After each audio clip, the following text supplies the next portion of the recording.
So 2 months ago, I opened my Etsy shop and it did not go the way that I thought it would. So I thought I would take you along on this journey of like looking back, reflecting, seeing what worked, seeing what went well, what didn't go well, and any advice that I have for anybody who is getting started. So one thing to keep in mind as you're watching me is I'm also still very new to this process. I've only had my Etsy shop actually as of today 2 months. So I started it on April. I think I listed my first products on April 18th and today is June 18th. So this is still a very new process for me, but I've done a lot of research and I'm just going to share what I've learned so far. Who knows, I might have to come back in a couple of months and say, hey, by the way, this has changed. However, from my knowledge at this moment, this is what I've learned so far. This one's going to be more sit down chit chat. So feel free to grab you a drink just like me and come along as I talk about my journey. All right. So if you haven't seen my intro video where I kind of talk about my journey of how I started selling. So basically I have a book Instagram, Books with Dash. So the same title as my YouTube and my Etsy shop. And I share a lot of my bookish things, including my annotations. So I write in my books, I tab my books, I highlight my books, and I share a lot of that journey on Instagram. So the idea for the shop kind of came with people asking, like, how do I annotate? Like, what do you choose? Like, what tools do you use? Like, what things do you decide to highlight? And I do show like tips and tricks of like how to do things. But then I started getting people saying like they would literally buy my annotations. I'm like, my books? You would buy like books that I annotated. So that's kind of how my shop was born, was trying to meet the need of people asking for tips and tricks on how to annotate, plus realizing that I might be able to sell some books too. If you don't know, I am a teacher, so we're always looking for, you know, those little extra ways to make money. So I was like, if I can do something that I actually love that can replace me having to do extra things like summer school, which I'm not doing this year, thankfully. If I can find a way to supplement that income and like actually do something that I enjoy, then that would be perfect. So that's how the shop kind of got started. So the idea behind my shop is very cozy, reader vibes. I have annotation kits that show like the tabs and like what each color means, and then they can come with pens, highlighters, stickers. I have stickers individually, bookmarks, annotated books, and as of this week, I started selling blind dates with a book.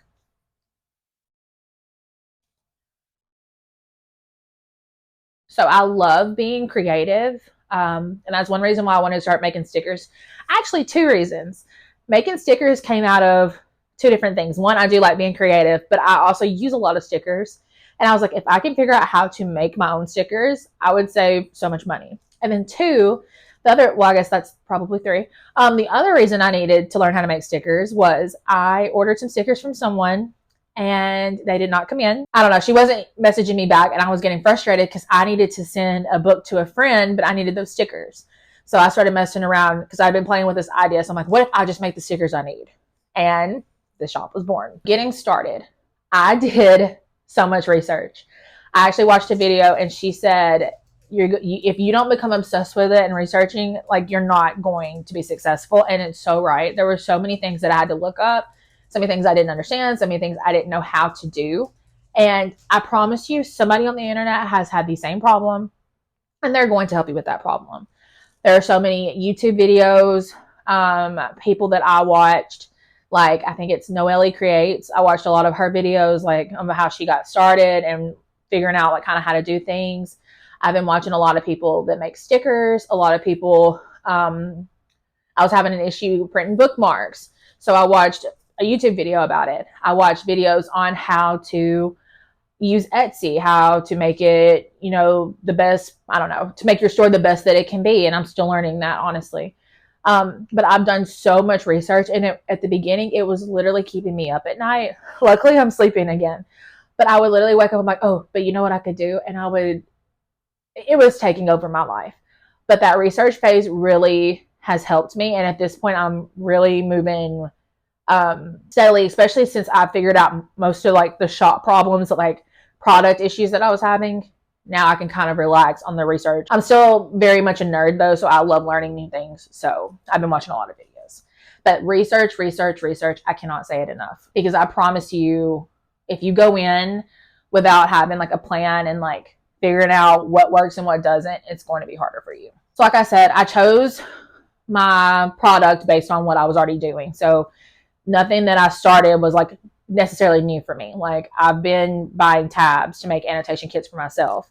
So it was more about like making an actual bookmark that was like high quality that I would feel comfortable selling to other people, because typically I just use the plastic that it comes with and I just remember what the colors mean. So it was a lot of trial and error research of what kind of cardstock I needed, what kind of lamination would be great. How can I laminate this the best way? Because stickers, you have to laminate them a certain way. So doing all this different research and product research and ordering things, playing around just to see what made sense and what didn't for me. So there were, of course, some initial costs involved. I'll probably like pan and show my machines later. Luckily, my husband bought me I think it's a silhouette cameo plus 4 plus something, whatever those numbers are. He bought me that years ago for Christmas, and that was mostly because I'm teaching and just being able to decorate my room, but I really wasn't using it to its full potential because I didn't have to do those things very often. I also already had a really nice laminator here because of school as well. The thing that I didn't have a great one of was a printer. So we did have a printer. It's a Canon. It uses cartridges. The printer, that one's not very pigmented, but I did have it in case of emergency. So the biggest cost that we had to go out and spend was buying a new printer. So we bought an Epson EcoTank 8550, and that's come with its own research because there are different settings and stuff to make it print better. So that was like our biggest initial cost up front. And then also like buying paper, sticker paper, trying to figure out what brand was the best, because we figured out also that it wasn't just the printer sticker paper matters too, the quality of it and what it's going to print on. To actually start an Etsy account, it is, I think, $29. It's just a one-time fee.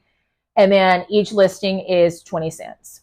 And then they also take out like fees for transactions. So that's part of the cost. And then also like packaging things. So trying to figure out the best way to ship things, the best way to cost effectively ship things, and also environmental friendly, because that's something that's important to me as well. So just trying to figure out the best solution. You want your packaging to be cute and aesthetic and match your vibe, but you also don't want to break the bank, right? So I was looking up different things and I'm like, I think pink is my favorite color, as I'm sure you can kind of tell. So I thought, what if I just have pink packaging? And that's it. And I created my logo in Canva. Oh, that's not on here, but that's another tip. Canva has saved me so many times. Canva is amazing. I have a Canva Pro account. That's probably the one business thing that I would not skip on. I would definitely have a Canva account, especially if you're having to make products that need to be printed, or if you're making digital products. Canva's amazing. But I made my logo and then use that for packaging as well. So I do like all my packaging. And then I also have my thank you cards. I have like thank you cards that I actually write each and every one of them so far. If I scale to a point where it's too much, then I'll probably have to change this. But it's literally just cardstock. It was like a pad of cardstock, and I got it and I write my notes. So this one, like the front's done, and then if somebody orders, I'll have to fill in the back. It's mostly, I guess, finding out what's important to you. So that was something important to me. So I made sure that I found a way to be able to do that. If you actually look back, it says I started my account on Etsy like at the beginning of April, but I did not actually list any products to mid-April. And that was, again, due to like research, trying to figure everything out, quality testing, because a lot of things were not going well at that time. I can make a video about all my sticker issues that I had, problems with cutting, in a different video, because that's not what this is about. But so with all that being said, that's why it took me so long to get started, though, was because I was trying to make sure everything was perfect. And again, it doesn't have to be perfect, but you don't want to send out a subpar quality, right? I'm not about to send you a sticker that I'm not proud of. So when I first listed my things, I had stickers, I had the annotation kits, and I had the annotated books. So I listed my items on April 18th. Another thing to remember as I talk about this is I do have a decent sized following on Instagram, where after I posted my things, I went and shared that. So that created a lot of interest. And I'd already kind of built up like, hey, I've got something really cool coming, like starting my Etsy shop. So I did have some hype around what I was about to list, because I had that following. So that's one thing that some people might not have if you're starting your Etsy. do not let that discourage you to stop you, because I wouldn't say having an Instagram is the only way to be successful. So I would not let not having a following stop you. It just happened to be where I'm at in my journey that I had this platform and I was like, oh no, I'm perfectly content just talking about books online. And then eventually I was like, you know what? I actually want to scale and use an Etsy. So I think some people do the opposite, where they start with the Etsy and then go to Instagram. So anyway, I listed on April 18th, and 30 minutes after I listed, I got my first sale. And I freaked out. I was like, I was just so excited. And like I was crying, and my husband's like, what is wrong with you? I'm like, I just didn't know what would happen. And he's like, I knew this would happen. So it's just so funny how much he believes in like there was no way to be unsuccessful. Whereas me, I was just happy to have gotten a sale. So then I got more sales that day. And the very first day was really great. I actually had 13 orders on my first day. Okay. I just went back and looked because I didn't put the terminology on here. So I did have 13 orders. I don't know how many items I sold, just because I wasn't thinking about writing it down. But I did, in revenue that first day into kind of the second day, I made $350. And I was like, whoa. Okay. So that was crazy starting out anyways. So like I said, a big part of that probably came from, I'm not going to say probably, the big of that did come from me having an Instagram following. But still, the fact that I had people that cared enough to go buy my stuff, insane. All right, so the thing that you're probably here for is just some numbers. So let's talk about some numbers. Like I said, that first day, I had 13 orders. As of today, I've had 65 orders, and I think I'm at like 120 odd sales. So if you don't know, an order is like a person that checked out, and then the sales is how many things have actually sold. So like one person is one order, but they might buy 5 things, and that goes towards the sales numbers. I'm saying that because I did not know that at first. So total revenue to date is $1,500, which is really good.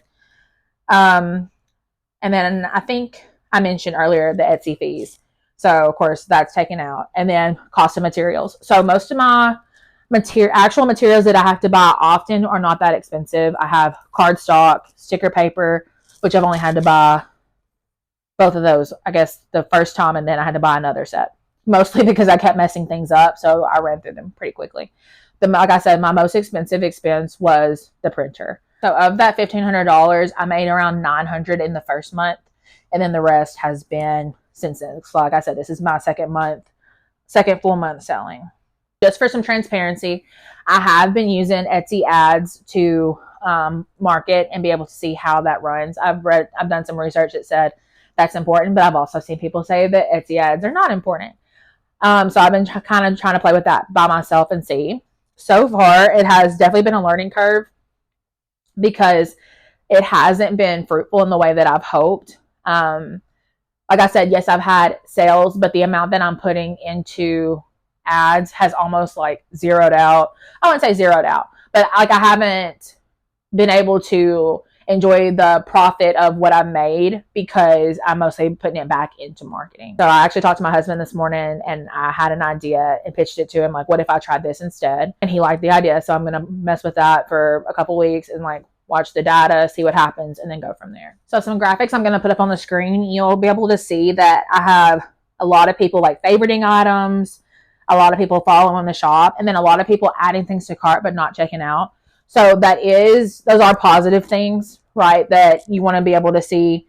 Also have 52 reviews, which is really good. I'm very proud of that and proud that people will come back and actually leave that review, which is one thing that I write on my thank you notes. Like, if you enjoyed it, please like give a review, because I know that is important, especially when somebody's, putting their hard-earned money into something. They want to know that other people have bought it and enjoyed it as well. So some key takeaways that I've learned: time management. You cannot do everything. Okay, there's only so many hours in the day, and you still have to be able to enjoy your life too. Luckily for me, this has been something that I've really enjoyed. So I don't feel like I haven't enjoyed my time doing other things because I'm enjoying this. However, it is all about balance. But I've been really big. Like, I've been using Notion, not sponsored, but wish I was, to like block out what I want to do on each day. And it's really helped me keep organized and keep what is important first, be able to kind of rank those, because I'm really bad about not doing things in order of importance, just doing things in whatever order, because I think I'm going to get everything done today and then I don't, and the important thing didn't get done. For instance, well, this is different, but yesterday I was supposed to record this video and I'm like, I was so tired that I just knew my energy was not going to be good. And I did not want to put that out there. So I kind of like rearranged what was important, because I'm like, I'm not doing content today if I'm not 100%. Some customer service lessons I've learned. Actually, everything has really been good on the front of like reviews, like I said. So one problem I did have was, so like I said, I'm selling stickers, right? So I just thought that it did not make sense to put stickers in a rigid mailer and send them to somebody for $4 if you only bought one sticker and you pay $2 for it. So like, I'm losing money and you're wasting money having to pay for shipping. So I looked up how people can get by that, and they actually use a regular envelope with a stamp to send their stickers. So I started that. However, Etsy does give the customer a date to expect their order by, right? Like we all know that, like it's supposed to be here this day. So with me actually putting a stamp on an envelope and sending it in the mail, it's getting there slower than the day that Etsy says it's going to get there. So I had a couple of people reach out to me like, hey, my order's not here yet. And I was like, hey, I'm sorry. Like, I can't track it because I didn't stamp. Basically, I was like, it was just a bookmark. It was bookmarks, right? So I was like, I will go ahead and just send you another one in the event that it's lost. But I'm like, I'm pretty sure it just hasn't gotten there yet. With that, I realized that I needed to be more transparent about what I was doing. So I'll put it on the screen.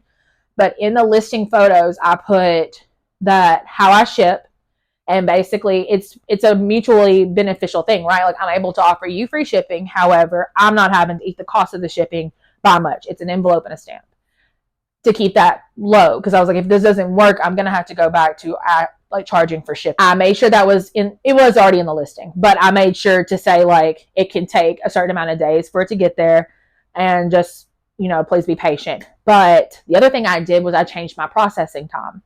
So I had my processing time super low at first, because I have the material, like for the most part, what I have is made. However, I'm getting it out, but the mail is going to get there late. So if I change my processing time, it gives me more window on the other side, which also leads me into my next about ordering too much of something. So originally I ordered, aren't these so cute? Little pink envelopes. I ordered, I don't know, maybe 50 of these to ship, stickers, because when my husband was like, why don't you do the stamp? I'm like, that makes sense. I ordered about 50 of these. When I made bookmarks, I couldn't use these. They're not big enough. I had to order these. And now pretty much exclusively, no one just orders stickers. They're always ordering at least a bookmark or something else. So now I pretty much only use these, even though I have these two. Luckily, there was actually a set of more, but I was like, the 50 it was more expensive per envelope, but I was like, let me just order and see how it goes. And I'm happy I did, because I don't use these as much as these. I'm not ordering too much at first, like order it, see if you like it, go from there. And then also about making your products. Because like I said, I don't sell as many stickers. So at first I was so worried about stickers, printing stickers, getting it perfect, having an inventory built up so I'm not having to like stop what I'm doing to print stickers. And they haven't done that well. The thing that my top seller, hands down, are my annotation kits. That is the thing that I feel like drives people in, or brings people in, that they come here for. It's not for my stickers. I don't hate that, right? Like I feel like the annotation kits is kind of one of the things that sets my shop apart from someone who just sells stickers. So do I wish they did better? Yes. But happy with the annotation kit. And the other thing that my second bestseller would have to be my annotated books. My annotated books, so basically I take books that I've read and loved and I've already annotated them, and I use them to annotate another copy. Those do really well. The one that I thought I might have lied about, I do have 2 summer bookmarks. One is like a cutesy, like fruity, summery bookmark. Those have done pretty well. And then my summer slasher bookmarks. So those are kind of like my bestsellers right now. However, I'm hoping the bond dates with a book will pick up. I've sold, at the time I'm recording this, I've sold 1. I don't know, I'm excited about those. I just like books. But another thing is price your things fairly. All right, factor in all your costs. Think about what you're having to do to produce the product, and make sure you're paying yourself. So I used ChatGPT and I listed like all the things that I told it when I made the annotation kits. I was like, okay, I use this many tabs on the thing. I use this kind of paper. I use this kind of lamination. I've added a tassel, like putting in each and everything for it to give me the base cost so that I'm not losing money. But then also factoring in my time because I'm actually hand cutting those. So making sure that I'm also paying myself because you don't want to just work for free. So make sure you're fairly pricing your items. That way you're still making money too. So something that I wish I'd known to the start was just realizing that it's not all going to be easy. Every day is not going to be, like my first day. I think that kind of set a high expectation after that first day. It's like, wow, like if I could do this every day, and every day hasn't been like that, right? Just go into it and you just don't give up. And that's going to be the thing that sets you apart from other people. When things get hard, a lot of people quit. And what's going to get you from that point of wanting to quit to success is not giving up. So I hope this kind of inspired you if you're thinking about selling on Etsy, or if you're just curious, because I'm nosy too. I like to just listen to what people have to say. But if you're thinking about this journey, then I hope this kind of gives you a realistic view and like some inspiration. So I want to, like, in the comments, let me know, like, are you a small business seller? Are you interested in Etsy? Like, what brought you to this video? And if you did like the video, I would love if you stuck around. I have different annotation videos, studio vlogs, me decorating this office, which I guess that was also part of the process that I love. So I would love it if you stuck around and like the video. And then also, if you're curious about any of the things that I'm selling that I mentioned in the video, then I will link them down below. All right. I hope you have a great day.